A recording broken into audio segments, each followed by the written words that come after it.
بسم الله الرحمن الرحيم. والتين والزيتون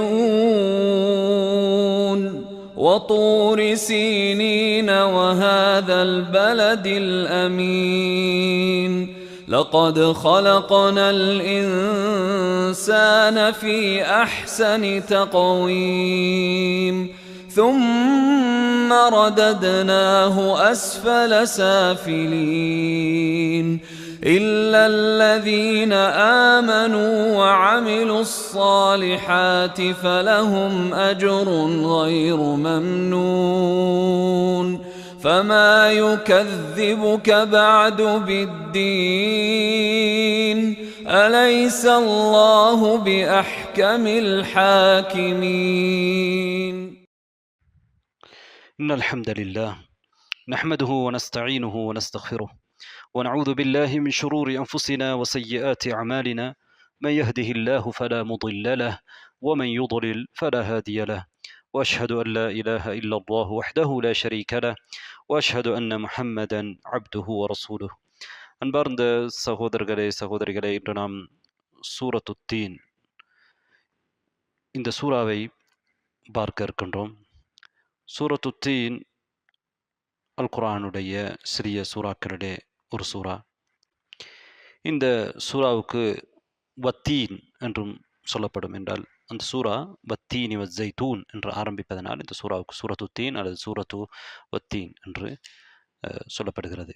இந்த சூறா மக்கிய சூறா, அதாவது நபிகள் நாயகம் ஸல்லல்லாஹு அலைஹி வஸல்லம் அவர்களுடைய ஹிஜ்ராவுக்கு முன்னர் இறக்கி அருளப்பட்ட சூறா.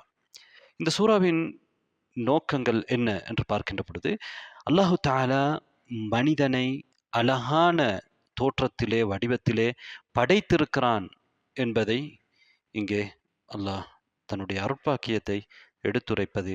அடுத்ததாக அல்லாஹ் ரப்புல் ஆலமீன் நபித்துவத்தையும் ஏகத்துவத்தையும் மர்மை நாளையிலே மனிதன் திருப்பி எழுப்பப்பட இருக்கிறான் என்பதையும் இங்கே எடுத்துரைக்கின்றான். இந்த சூறாவிலே பேசப்படுகிற விடயங்களை நாம் பார்க்கின்ற பொழுது, அல்லாஹு தஆலா மனிதன் மிக அழகான சரியான நேர்த்தியான வடிவத்திலே படைக்கப்பட்டிருக்கிறான் என்று சத்தியம் செய்து சொல்கின்றான். அல்லாஹு தஆலா மனிதனை இவ்வாறு படைத்திருக்கிறான் என்று அவன் சத்தியம் செய்து சொல்கின்றான். அடுத்ததாக மனிதன் இறை நிராகரிப்பின் மூலமாக மிக தாழ்ந்தவனாக மாறுகிறான். அதனால் நரகத்துக்கு அவன் செல்கிறான். மூமின்கள் அல்லாஹு தஆலாவுடைய நம்பிக்கையை கொண்டவர்கள், அவர்களுக்கு மிகப்பெரிய கூலியை அல்லாஹ் வைத்திருப்பதாக சொல்கின்றான். நான்காவதாக அல்லாஹ் ரப்புல் ஆலமீன் மிகவுமே ஞானமிக்கவன், அதே போன்று மிகவும் தீர்ப்பளிப்பதிலே மிகவும் நேர்மையாக சரியாக தீர்ப்பளிக்கக்கூடியவன் என்பதை சொல்லியிருக்கின்றான். பரா இப்னு ஆஸிப் ரலியல்லாஹு அன்ஹு அவர்கள் அறிவிக்கக்கூடிய ஹதீஸ் புகாரியிலே இருக்கிறது. அவர்கள் சொல்கிறார்கள், நபி ஸல்லல்லாஹு அலைஹி வஸல்லம் அவர்கள் ஐஷா தொழுகையிலே இந்த சூறாவை ஓதினார்கள். அது போன்ற ஒரு அழகான கரா நான் கேட்டதே இல்லை என்று சொல்கிறார்கள். அல்லாஹு தஆலா இந்த சூறாவை சத்தியத்தை கொண்டு ஆரம்பித்திருக்கிறான். அல்லாஹு தஆலா 4 விடயங்கள் மீது சத்தியம் செய்து ஒரு முக்கியமான ஒரு விடயத்தை சொல்கின்றான். எங்களுக்கு தெரியும், அல் குர்ஆனிலே அல்லாஹு தஆலா ஒரு முக்கியமான ஒரு விடயத்தை சொல்வதற்குத்தான் சத்தியம் செய்கின்றான். அதே போன்று அல்லாஹு தஆலாவுடைய முக்கியமான படைப்புகளில் அவன் சத்தியம் செய்வான். நாங்கள் அல்லாஹு தஆலாவின் மீது மாத்திரம்தான் சத்தியம் செய்ய வேண்டும். அல்லாஹு தஆலா இங்கே முதல் ஆயாவிலே வத்தீனி வஸ்ஸைத்தூன் என்று ஆரம்பிக்கின்றான். அத்தியின் மீது சத்தியமாக, ஜைத்தூனின் மீது சத்தியமாக. அத்தி என்பது ஒரு பழம், ஜைத்தூன் என்பது ஒரு காய். இந்த சத்தியம் அந்த ஜைத்தூனும் அத்தியும் மனிதனுக்கு அல்லாஹு தஆலா கொடுத்திருக்கக்கூடிய சிறந்த நிஅமாக்களிலே ஒன்று என்பதை சுட்டிக்காட்டுகிறது.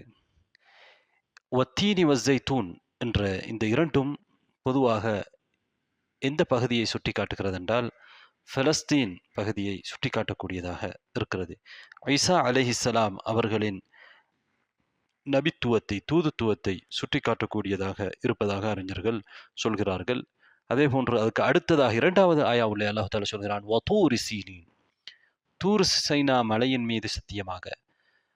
தூர் சைனா அல்லது தூர் சீனின் என்று சொல்வார்கள். இது மூசா அலைஹிஸ்ஸலாம் அவர்களோடு அல்லாஹு தஆலா பேசிய மலை. இந்த மலையின் மீது அல்லாஹு தஆலா சத்தியம் செய்திருக்கிறான். இது ஒரு அல்லாஹு தஆலாவால் அருள் பாக்கியம் செய்யப்பட்ட, அருள் வளம் செய்யப்பட்ட ஒரு இடம். மூசா அலைஹிஸ்ஸலாம் அவர்களை அல்லாஹு தஆலா இந்த இடத்திலே பேசி கண்ணியப்படுத்தி இருக்கிறான். இந்த தூர் சைனா மலை எகிப்துக்கும் பலஸ்தீனுக்கும் இடைப்பட்ட அந்த பகுதியிலே இருக்கிறது. இந்த இந்த செய்தி மூசா அலைஹிஸ்ஸலாம் அவர்களின் தூதுத்துவத்துக்கு அதை எடுத்து காட்டக்கூடியதாக இருப்பதாக அறிஞர்கள் விளக்கியிருக்கிறார்கள். முதலாவது ஜைத்தூன் என்கின்றது பலஸ்தீன் பகுதியை ஈசா அலைஹிஸ்ஸலாம் அவர்கள் அங்கே தான் பிறந்தார்கள். தூர் சைனா என்பது மூசா அலைஹிஸ்ஸலாம் அவர்களோடு சம்பந்தப்பட்ட ஒரு இடம். அடுத்ததாக வஹாதல் பலதில் அமீன், இந்த அபயமளிக்கும் ஊரின் மீது சத்தியமாக என்று மக்காவின் மீது அல்லாஹு தஆலா சத்தியம் செய்திருக்கின்றான். இந்த 3 இடங்கள் இங்கே சம்பந்தப்படுகிறது. பலஸ்தீன், அதே போன்று தூர் சீனா, அடுத்ததாக மக்கா. மக்காவை பற்றி அல்லாஹ் சொல்கிற பொழுது வஹாதல் பலதில் அமீன், பாதுகாப்பான, அபயமளிக்கின்ற, அச்சம் இல்லாத தன்மையை கொடுக்கின்ற ஊர் என்று அல்லாஹு தஆலா மக்காவை குறிப்பிடுகின்றான். ஏனென்றால் அல்லாஹு தஆலா அந்த மக்காவை அபயமளிக்கின்ற ஒரு பூமியாக வைத்திருக்கிறான். மக்காவுக்கு வெளியிலே உள்ளவர்கள் அங்கு கொலை செய்யப்படுவார்கள், அவர்கள் கொள்ளைக்கு ஆளாக்கப்படுவார்கள், பல பிரச்சனைகளுக்கு உள்ளாக்கப்படக்கூடிய காலங்கள் இருந்தன. ஆனால் மக்காவுக்குள் யாரும் அதனை செய்ய மாட்டார்கள். அவர்களுக்கு அபயம் கிடைக்கும், பாதுகாப்பாக மக்காவுக்குள் இருப்பார்கள். ஏனென்றால் அது இறைவனுடைய சட்டம் என்று அதுக்கு கூடுதல் மரியாதை கொடுத்து மக்கள் மக்காவிலே நடந்து கொண்டார்கள். ஒரு பாதுகாப்பான பூமியாக மக்கா இருந்தது. மனிதர்களுக்கு மட்டுமல்ல, ஏனைய விலங்குகளுக்கு கூட அங்கே பாதுகாப்பு இருந்தது. இதனை மக்கள் கடைபிடித்தார்கள். இது அல்லாஹு தஆலா மனிதர்களுக்கு செய்த ஒரு அருட்பாக்கியம். இங்கே அல்லாஹு தஆலா இந்த மக்காவின் மீதும் சத்தியம் செய்கின்றான். மூசா அலைஹிஸ்ஸலாம் அவர்களோடு அல்லாஹு தஆலா தூர் சைனா மலைக்கு அடிவாரத்திலே பேசினான். அல்லாஹு தஆலா சூரத் மரியமுடைய 52வது ஆயாவிலே சொல்கிறான், வனாதைனாஹு மின் ஜானிபி தூரில் ஐமனி வகர்ரப்னாஹு நஜியா. அவரை நாங்கள் தூர் சீனா மலைக்கு பக்கத்திலிருந்து அவருடைய வலது புறத்தாக அவரை அழைத்தோம். மூசாவை நாம் அழைத்தோம், அவரை எங்களுக்கு நெருக்கமாக ஆக்கினோம், நெருக்கமாக வைத்து அவரோடு நாங்கள் உரையாடினோம் என்பதை அல்லாஹு தஆலா அந்த ஆயாவிலே சொல்கின்றார். மக்காவை பற்றி சொல்கிற பொழுது சூரத் ஆல இம்ரானுடைய 97வது ஆயாவிலே சொல்கிறான், வமன் தஹலஹு கான ஆமினா, யார் அங்கே நுழைகிறார்களோ அவர் பாதுகாப்பானவராக, அபயமளிக்கப்பட்டவராக இருப்பார். அதேபோன்று சூரத்துல் அன்கபூத்துடைய 67வது ஆயாவிலே அல்லாஹ் சொல்கிறான், அவலம் யரவ் அன்னா ஜஅல்னா ஹரமன் ஆமினன் வயுதகத்தஃபு الناس மின் ஹவுலிஹிம். அவர்கள் பார்க்கவில்லையா, நாங்கள் ஒரு பாதுகாப்பான ஹரமை ஏற்படுத்தி இருக்கிறோம். அவர்களுக்கு சூழால் அந்த ஹரத்துக்கு வெளியிலே இருப்பவர்கள் கொலை செய்யப்படுகிறார்கள், கொள்ளைக்கு உள்ளாகிறார்கள், யுத்தம் செய்யப்படுகிறார்கள். அப்படி எதுவும் இல்லாமல் ஹரமாக மக்காவை நாங்கள் ஆக்கியிருக்கிறோம் என்பதை அல்லாஹ் இந்த ஆயாவிலே சுட்டி காட்டுகிறான். இந்த 4 சத்தியங்களையும் செய்து அல்லாஹு தஆலா ஒரு முக்கியமான செய்தியை சொல்லியிருக்கிறான். அதுதான் லகத் ஹலகனல் இன்சான ஃபீ அஹ்ஸனி தக்வீம். நிச்சயமாக நாங்கள் மனிதனை அழகான வடிவத்தில், அழகான அமைப்பில், அழகான தோற்றத்தில், பொருத்தமான விதத்தில் படைத்திருக்கிறோம். மனிதனுடைய வெளித்தோற்றத்தையும் அல்லாஹு தஆலா அழகாக வைத்திருக்கிறான், ஒன்றோடொன்று பொருந்தி போகிற விதத்திலே வைத்திருக்கின்றான். அல்லாஹு தஆலாவுடைய படைப்புகள் எல்லாமே ஆச்சரியமானது. அதிலும் மனித படைப்பை அல்லாஹு தஆலா விசித்திரமாக வைத்திருக்கின்றான், ஒரு கண்ணியமான படைப்பாக வைத்திருக்கின்றான். எந்த இடத்தில் எந்தெந்த உறுப்புகள் இருக்க வேண்டுமோ அவ்வாறு வைத்திருக்கின்றான். எங்களுடைய கண் எந்த இடத்தில் இருக்க வேண்டும், வாய் எந்த இடத்தில் இருக்க வேண்டும், மூக்கு எந்த இடத்தில் இருக்க வேண்டும், காது எந்த இடத்தில் இருக்க வேண்டுமோ அந்த அமைப்பிலே அழகான வடிவத்திலே அல்லாஹு தாலா படைத்திருக்கிறான். எங்களுடைய கண் ஒரு இடத்திலும், எங்களுடைய கால் இருக்கிற இடத்திலே வாயும், எங்களுடைய முதுகு பக்கத்திலே மூக்கும் இப்படி இருந்தால் நாம் உண்ணுகிற பொழுது கூட எங்களால் சரியாக உண்ண முடியாது. நாம் சிரமப்பட வேண்டும். முதலிலே உணவை எடுத்து நாம் நுகர்ந்து பின்னால் கொண்டு போய் நுகர்ந்து பார்த்து திரும்பவும் மேலே கொண்டு போய் கண்ணிலே பார்த்து பிறகு காலிலே கொண்டு போய் அதை போட வேண்டியிருக்கும். இப்படி இல்லாமல் அல்லாஹு தாலா இலகுவாக நாங்கள் உண்ணுகிறோம். அதே போன்று எங்களுடைய வேலைகளை எல்லாம் இலகுவாக செய்கிறோம். எங்கள் உடல் உறுப்புகளை எல்லாம் ஒரு அழகான வடிவத்திலே, அழகான அமைப்பிலே, பொருத்தமான அமைப்பிலே அல்லாஹு தாலா படைத்திருக்கிறான். இது வெளி தோற்றத்திலே அல்லாஹு தாலா எங்களை அழகாக படைத்ததை இது குறிக்கிறது மட்டுமல்ல, அதே போன்று அல்லாஹு தாலா எங்களை ஃபித்ராவிலே படைத்திருக்கிறான். இதுவும் இது உள்ளடக்குகிறது. எங்களுக்கு புத்தியை தந்திருக்கிறான். மிருகங்களுக்கு, ஏனைய படைப்புகளுக்கு இல்லாத பகுத்தறிவை மனிதனுக்கும் அல்லாஹு தாலா கொடுத்திருக்கின்றான். வானவர்களுக்கு கொடுத்திருக்கின்றான், ஜின்களுக்கு கொடுத்திருக்கின்றான், மனிதனுக்கும் அல்லாஹு தாலா பகுத்தறிவை கொடுத்திருக்கின்றான்.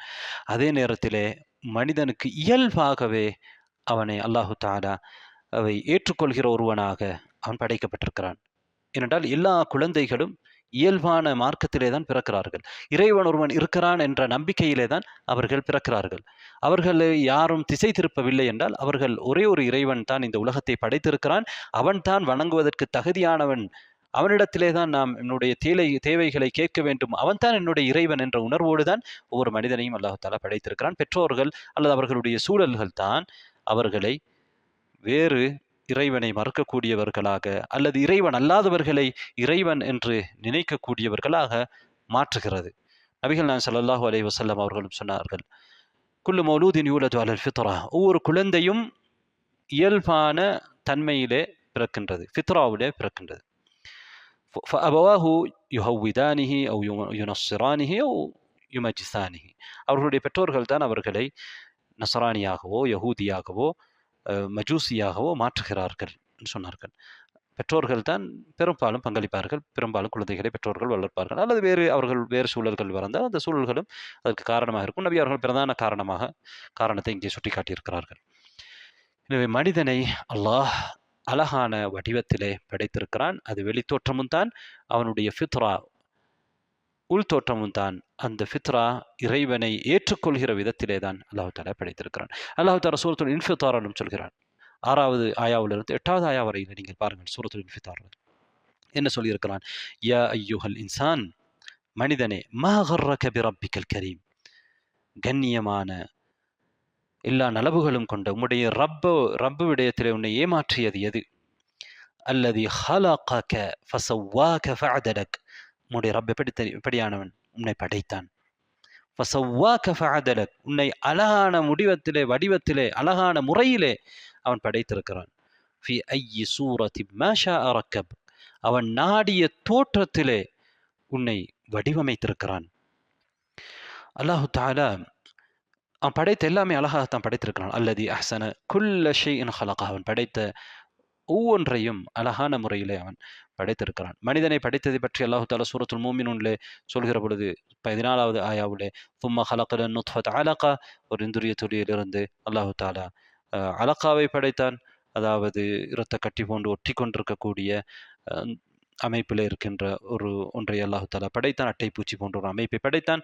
ஃபஹலக்னல் அலகத முதுகா, பிறகு அலகாவை முதுகாவாக சதை துண்டாக மாற்றினான். பின்னர் ஃபஹலக்னல் முதுகத இதாமா, அந்த சதை துண்டை முள்ளாக மாற்றினான். ஃபகஸவ்னல் இதாம லஹ்மா, பிறகு அந்த முள்ளுக்கு எலும்புக்கு சதையை அல்லாஹு தஆலா ஏற்படுத்தினான். ثم انشأناه خلقا آخر, பிறகு அவனை ஒரு வித்தியாசமான வேறொரு படைப்பாக அல்லாஹு தஆலா நாங்கள் உருவாக்கினோம் என்று அல்லாஹ் தஆலா சொல்கிறான். ஃபதபாரக்கல்லாஹு அஹ்ஸனுல் காலிகீன், படைப்பாளர்களில் மிக அழகான படைப்பாளன் உயர்ந்து விட்டான் என்று அல்லாஹ் தஆலா சொல்லி காட்டுகிறான். அல்லாஹு தஆலா மனிதனை அழகான வடிவத்திலே படைத்ததாக இந்த சூராவிலே சொல்கின்றான்.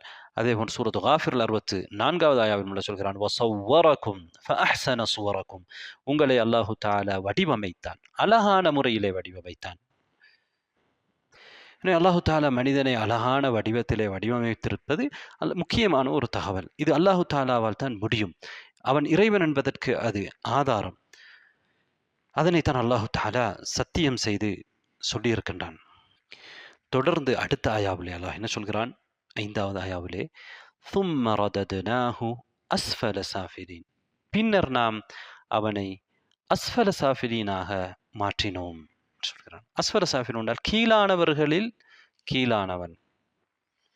அதாவது மனிதனுக்கு அல்லாஹு தஆலா பகுத்தறிவை கொடுத்து இயல்பாகவே இறைவன் ஒருவன் இருக்கிறான் என்கின்ற நம்பிக்கையை ஏற்றுக்கொள்வதற்கு அந்த இறைவனை வணங்க வேண்டும், அவனுக்கு இணை வைக்கக்கூடாது, தூதுத்துவத்தை தூதர்கள் சொல்கிற பொழுது ஏற்றுக்கொள்ள வேண்டும், நல்ல விடயங்களை ஏற்றுக்கொள்ள வேண்டும், கெட்ட விடயங்கள் என்று உணர வேண்டும். இந்த ஃபித்ராவை அல்லாஹு தஆலா கொடுத்து அழகான தோற்றத்திலே, அழகான வடிவத்திலே, அழகான அமைப்பிலே படைத்த அந்த மனிதனை அல்லாஹு தஆலா சொல்றான், பின்னர் நாங்கள் அவனை கீழானவனாக ஆக்கினோம். ஏன்?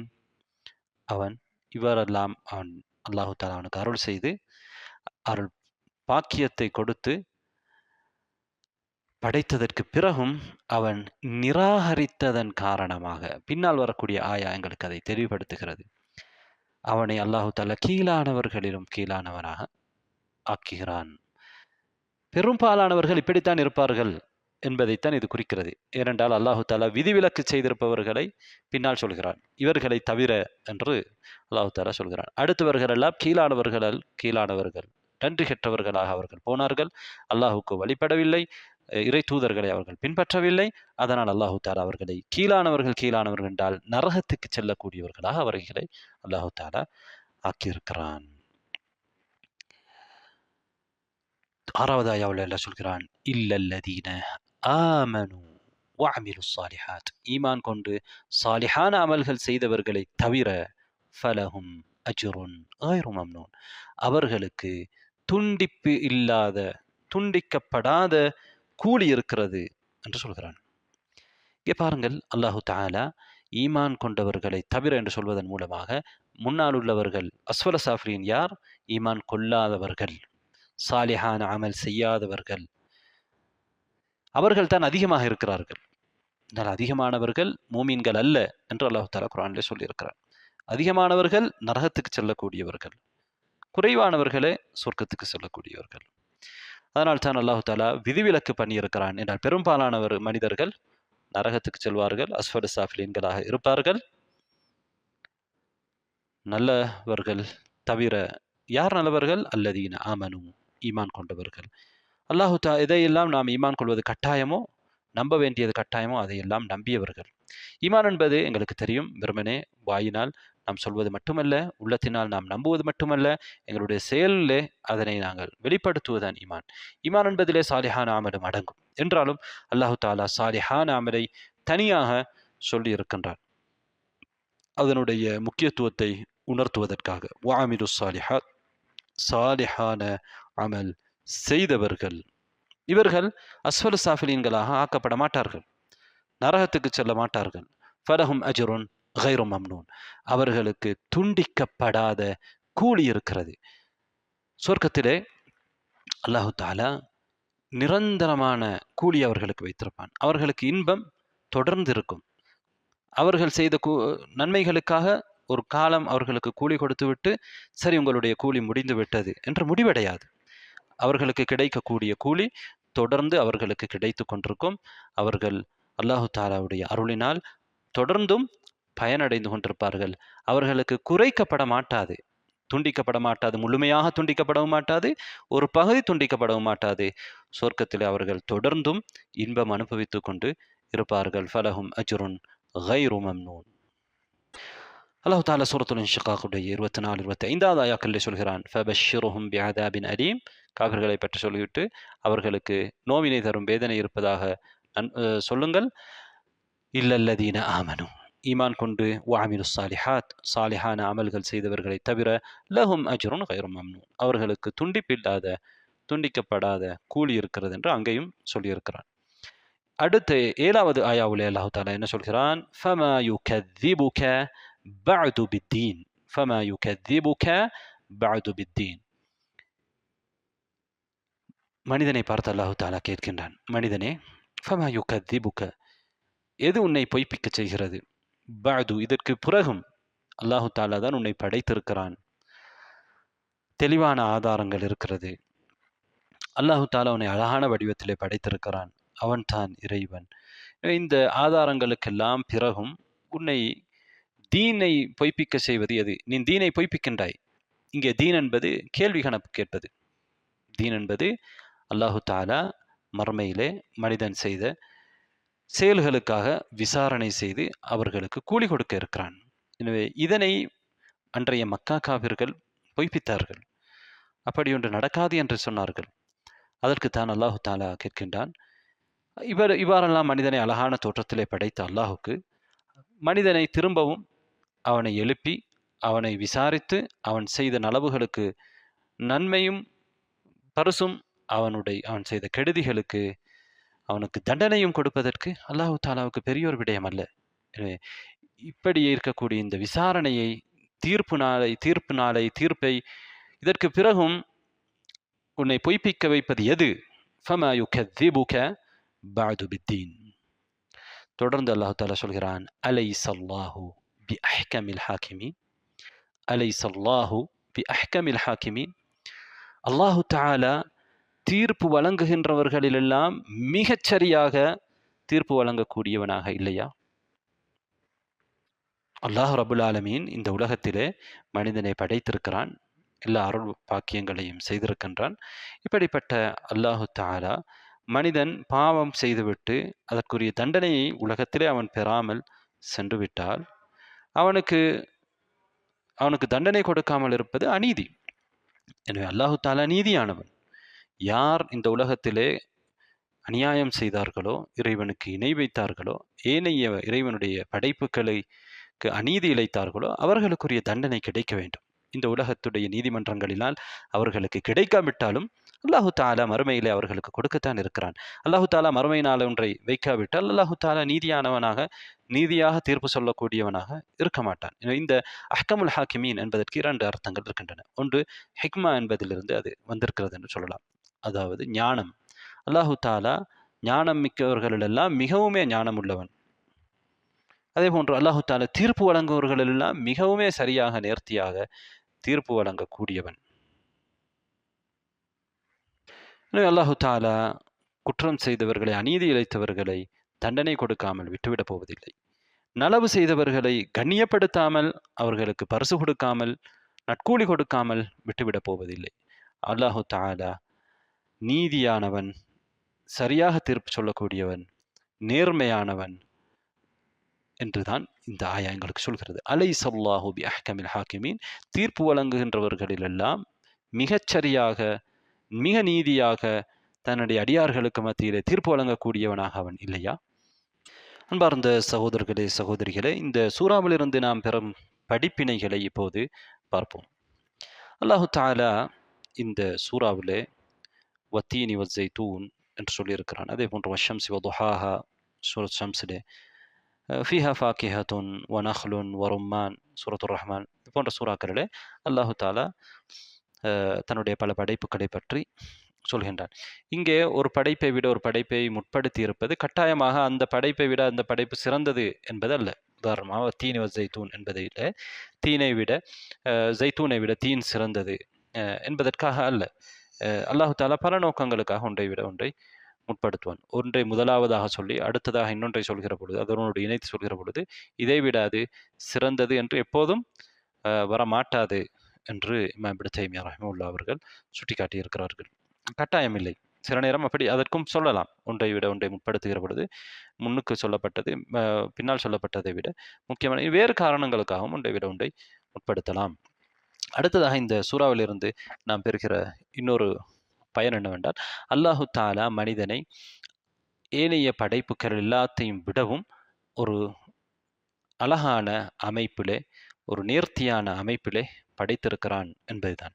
அதாவது அல்லாஹு தாலா வலகத் கர்ரம்னா பனி ஆதம், ஆதமுடைய மக்களை நாங்கள் கண்ணியப்படுத்தினோம் என்றும் வேறு சூறாவிலே சொல்கிறான்.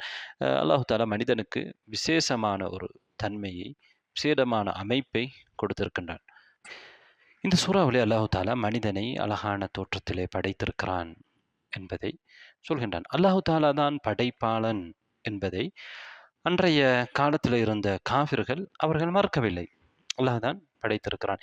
ஏன் அப்படி இருக்கும் பொழுது அல்லாஹு தாலா இதனை சத்தியம் செய்து சொல்ல வேண்டும் என்ற ஒரு கேள்வி வரலாம். அதற்கு பதில் சொல்லக்கூடிய அறிஞர்கள் என்ன சொல்லியிருக்கிறார்கள், அதற்கு முன்னால் அல்லாஹ் தாலா இதை எந்த அளவுக்கு உறுதியாக சொல்லியிருக்கிறான் என்றால் 4 சத்தியங்கள் செய்திருக்கிறான்.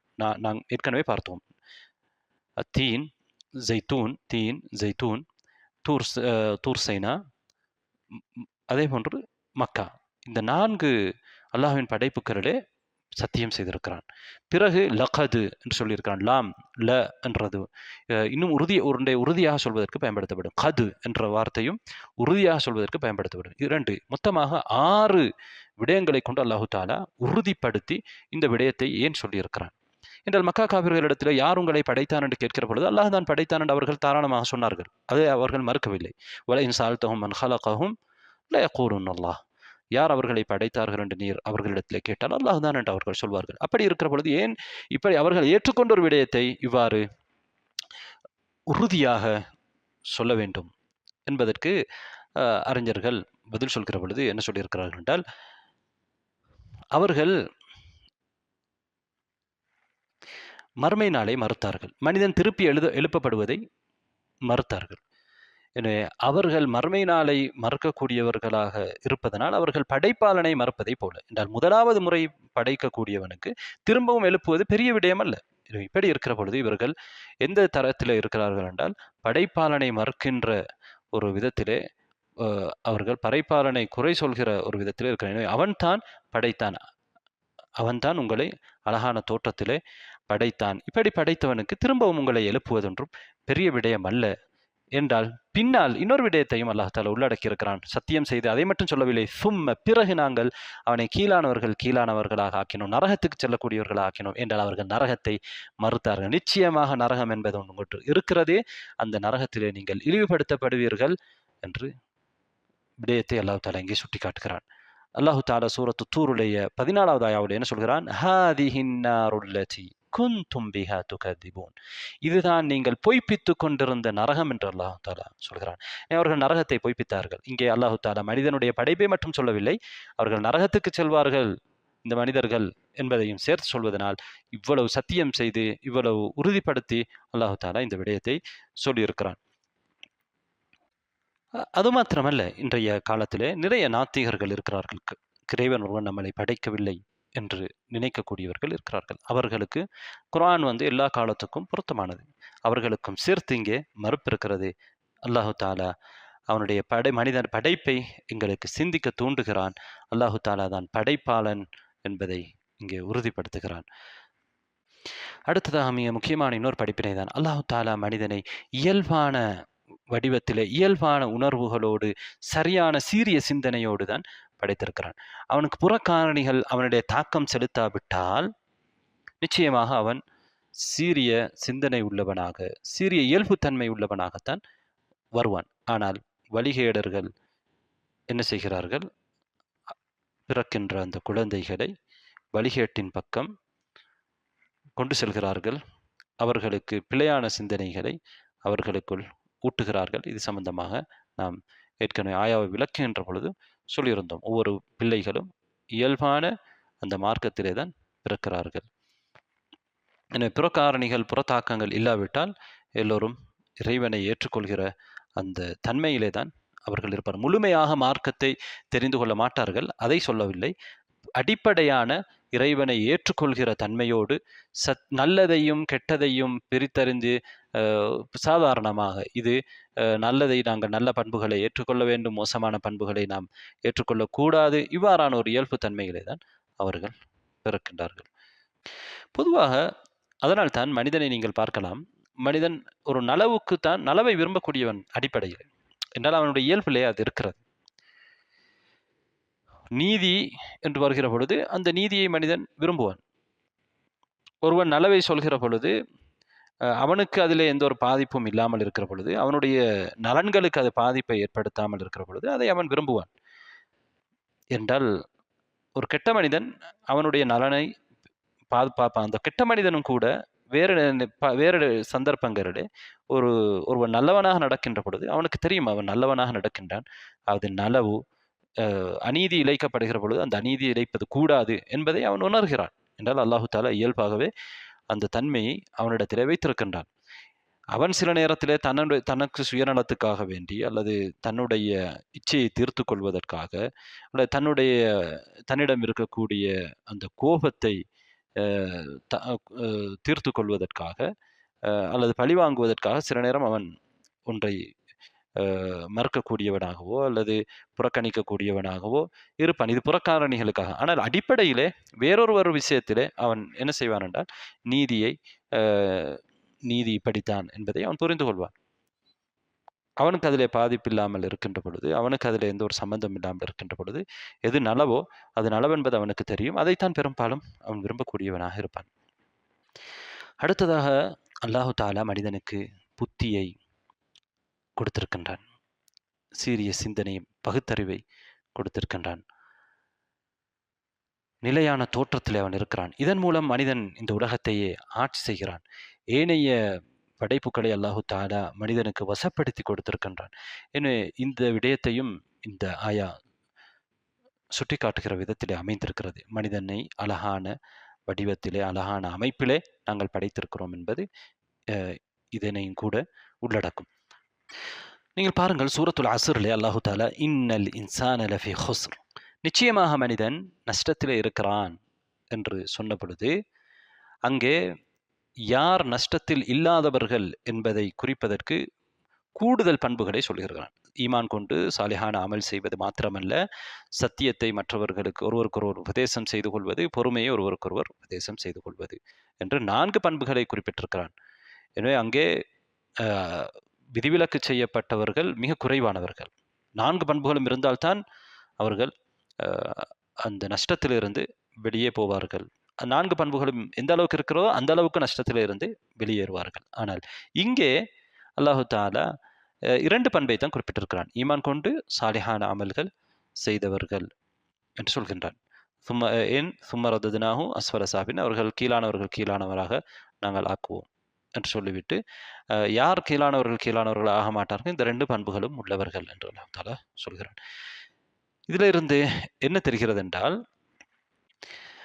பிறருக்கு சத்தியத்தை எத்தி வைப்பது, நலவை சொல்வது, பொறுமையை ஒருவருக்கொருவர் உபதேசித்துக் கொள்வது, சாலிஹான அமல், ஈமான் கொண்டு சாலிஹான அமல் செய்வதை விடவும் ஒரு மேலதிகமான ஒரு விடயம். அந்த விடயங்கள் இல்லாவிட்டாலும் சாதாரணமாக ஒருவர் ஈமான் கொண்டு தன்னளவிலே சாலிஹான அமல்களை செய்து கொண்டு இருப்பவரும் அஸ்ஃபரு சாஃபிலீனாக என்ன செய்ய மாட்டார், மாற மாட்டார். ஆனால் அவருக்கு நஷ்டத்திலே ஒரு பங்கு அவருக்கு இருக்கும். நஷ்டத்திலே ஒரு பங்கு அவருக்கு இருக்கும். ஏனென்றால் 4 பண்புகளும் இருந்தால்தான் நஷ்டத்திலே இருந்து வெளியிலே போக முடியும். ஆனால் அஸ்வரு சாஃபிலீனாக நரகத்துக்கு செல்லக்கூடியவர்களாக, கீழானவர்களிலும் கீழானவராக மனிதன் மாறாமல் இருப்பதற்கு அவனிடத்திலே குறைந்தபட்சம் இந்த ஈமானும் சாலிஹான அமலும் தன்னளவில் அவனிடத்திலே இருக்க வேண்டும். நன்மையை மற்றவர்களுக்கு ஏவி தீமையை தடுப்பது என்பது மேலதிகமான ஒரு விடயம். அதுவும் இருந்தால்தான் அவன் முழுமையான நஷ்டத்தில் இருந்து வெளியேற முடியும். முழுமையான நஷ்டத்தில் இருந்தவன் வெளியேறவில்லை என்பதனால் அவன் அஸ்வலு சாஃபிலீனாக இருக்க வேண்டும் என்பது கட்டாயம் அல்ல. அதேபோல் அல்லாஹு தாலா அஹ்கமுல் ஹாக்கிமீன். எனவே அல்லாஹு தாலா எந்த ஒரு விடயத்தை கட்டளையிட்டாலும், எந்த ஒரு விடயத்தை தடுத்தாலும், எந்த ஒரு சட்டத்தை போட்டாலும் அல்லாஹு தாலா அதிலே ஒரு மகத்தான ஞானம் இருக்கும், அதில் ஒரு சரியான ஒரு நியாயம் இருக்கும். ஏனென்றால் அவன் தீர்ப்பு வழங்குவவர்களெல்லாம் மிகவுமே தீர்ப்பு வழங்கக்கூடியவன். அதிலே அவனுக்கு ஹிக்மாவை, அவனுடைய ஞானத்தை அது குறிக்கக்கூடியதாக இருக்கும், அல்லது அவனுடைய தீர்ப்பின் நேர்மை தன்மையை அது குறிக்கக்கூடியதாக இருக்கும். அல்லாஹு தாலாவுடைய சட்டங்களுடைய எந்த ஒரு குறையும் இருக்காது. அல்லாஹு தாலாவுடைய சட்டங்கள் மிகச்சிறந்த சட்டங்கள். எனவே அல்லாஹு தாலா சட்டம் இயற்றுவதிலே மிகச்சிறந்தவனாக இருக்கின்றான், தீர்ப்பு வழங்குவதிலே மிகச்சிறந்தவனாக இருக்கின்ற பொழுது எவராவது ஒருவர் அல்லாஹ் அல்லாத ஒருவருடைய தீர்ப்பு தான் இந்த விடயத்திலே சிறந்த தீர்ப்பு, அல்லாஹுடைய தீர்ப்பை விட சிறந்த தீர்ப்பு, அல்லது இன்னொருவருடைய தீர்ப்பு அல்லாஹுடைய தீர்ப்புக்கு சமமானது என்று நம்பினால் அது அல்லாஹு தாலாவை நிராகரிப்பதாக அமையும். அது ஒரு குஃபுர். அவர் குர்ஆனை பொய்ப்பித்தவராக, அவர் காஃபிராக மாறிவிடுவார். என்றால் அல்லாஹு தாலாவுடைய தீர்ப்பை விட சிறந்த தீர்ப்பும் இருக்க முடியாது. அல்லாஹு தாலாவுடைய தீர்ப்பை விட அழகான தீர்ப்பு இருக்க முடியாது. இந்த ஆயா, கடைசி ஆயா இந்த சூறாவின் ஏற்கனவே சொல்லப்பட்ட விடயங்களை சுருக்கி சொல்வது போன்றிருக்கிறது. அவற்றை எல்லாம் உள்ளடக்கி சொல்வது போன்றிருக்கிறது. அல்லாஹு தாலா இந்த சூறாவிலே நபித்துவத்தை உறுதிப்படுத்தியிருக்கிறான். நபிமார்களை அல்லாஹு தாலா அனுப்பியிருக்கிறான். நபிமார்கள் வந்த ஊர்களிலே அல்லது அதை சுட்டி காட்டுகிற விதத்திலே, அந்த ஊர்களை சுட்டி காட்டுகிற விதத்திலே குறிப்பிட்ட 4 விடயங்கள் மீது சத்தியம் செய்திருக்கிறான். அதே போன்று அல்லாஹு தாலாவுடைய ஏகத்துவத்தை அல்லாஹு தாலா இங்கே சுட்டி காட்டியிருக்கிறான். அல்லாஹ் தான் படைப்பாளன், எனவே அவன் தான் வணங்கப்படவும் வேண்டும். ஒரே ஒரு இறைவன் தான் இருக்கிறான். அவன் தான் அழகான முறையிலே படைத்திருக்கிறான். அந்த இறைவன் அதே போன்று 3வது மறுமை நாள் ஒன்று இருக்கிறது, அதில் நீங்கள் விசாரிக்கப்படுவீர்கள். அதிலே இறைவன் சிறந்த முறையிலே தீர்ப்பளிப்பான். நீங்கள் மறுமை நாளை ஏன் பொய்ப்பிக்க முடியும், எப்படி பொய்ப்பிக்க முடியும் என்றெல்லாம் அல்லாஹ் தாலா கேட்கிறான். எனவே அல்லாஹ் தாலா நுபுவாவையும் தௌஹீதையும் மஆத் திருப்பி எழுப்பப்படுவதையும் இந்த சூறாவில் ஏற்கனவே சொல்லி இருக்கிறார். இப்படிப்பட்ட இந்த அல்லாஹ் ரப்புல் ஆலமீன் மிகவுமே நல்ல முறையிலே, சரியான முறையிலே, நேர்மையான முறையிலே தீர்ப்பு கொடுப்பான். யார் தன்னுடைய தூதரை உண்மைப்படுத்துகிறார்களோ அவர்களுக்கு அல்லாஹு தாலா சிறந்த கூலியை கொடுப்பான். யார் தன்னுடைய தூதரை பொய்ப்பிக்கின்றார்களோ, அல்லாஹு தாலாவுடைய ஆதாரங்களை மறுக்கின்றார்களோ அவர்களுக்கு அல்லாஹு தாலா தண்டனை கொடுப்பான். அவன் அஹ்கமுல் ஹாக்கிமீன். அல்லாஹு தாலா இந்த உலகத்திலே தன்னுடைய தூதர் மூலமாக சொல்லக்கூடிய சட்டத்திட்டங்களும் அதிலும் அவன் அஹ்கமுல் ஹாக்கிமீன், மிகவும் நேர்மையானவன், நீதியானவன். அதே போன்று மறுமையிலே இந்த உலகத்திலே அவர்கள் செய்கிற செயல்களுக்காக கொடுக்கக்கூடிய நன்மையாக இருக்கலாம், நட்கூலியாக இருக்கலாம், அல்லது தண்டனையாக இருக்கலாம், அதிலும் அல்லாஹு தாலா அஹ்கமுல் ஹாக்கிமீன், நீதியானவன். எனவே இந்த அஹ்கமுல் ஹாக்கிமீன் ஆக இருக்கக்கூடிய அல்லாஹு தாலா அவனுடைய அந்த ஹிக்மா எங்கே வெளிப்படுகிறது என்றால் மனிதனுடைய படைப்பிலேயே வெளிப்படுகிறது. மனிதனை உன்னை அழகான முறையிலே படைத்திருக்கிறான் அல்லாஹ். பல கட்டங்களை தாண்டி உன்னை முழுமையான ஒரு மனிதனாக உருவாக்கி இருக்கிறான். இதையே நீ சிந்தித்து பார். இப்படிப்பட்ட ஞானம் மிக்க, இப்படிப்பட்ட வல்லமையுள்ள இப்படி இறைவன் மறுமையிலே உன்னுடைய செயல்களுக்காக கூலி கொடுப்பது அவனுக்கு ஒன்றும் பெரிய விடயம் அல்ல. எனவே அல்லாஹு தாலாவுடைய இந்த சட்டத்திட்டங்களிலே அவன் மிகவுமே நேர்மையானவன். அவனுடைய தீர்ப்பிலே அவன் நேர்மையானவன். இந்த சூறாவுடைய ஒட்டுமொத்த சுருக்கத்தையும் அல்லாஹு தாலா இங்கே இதிலே இந்த ஆயாவிலே சொல்லியிருக்கிறான். எல்லாம் வல்ல அல்லாஹ் ரபில் ஆலமீன் அவனது வார்த்தைகளை சிந்தித்து செயலாற்றுகின்ற நல்லடியார்களாக எங்களை ஆக்குவானாக. எங்களது பாவங்களை மன்னித்து எங்களுக்கு அவனது சுவனத்தை தருவானாக. ஆخر دعوانا الحمد لله رب العالمين. جمعية الدعوة والإرشاد وتوعية الجاليات بأبها، بالدعوة نحيا.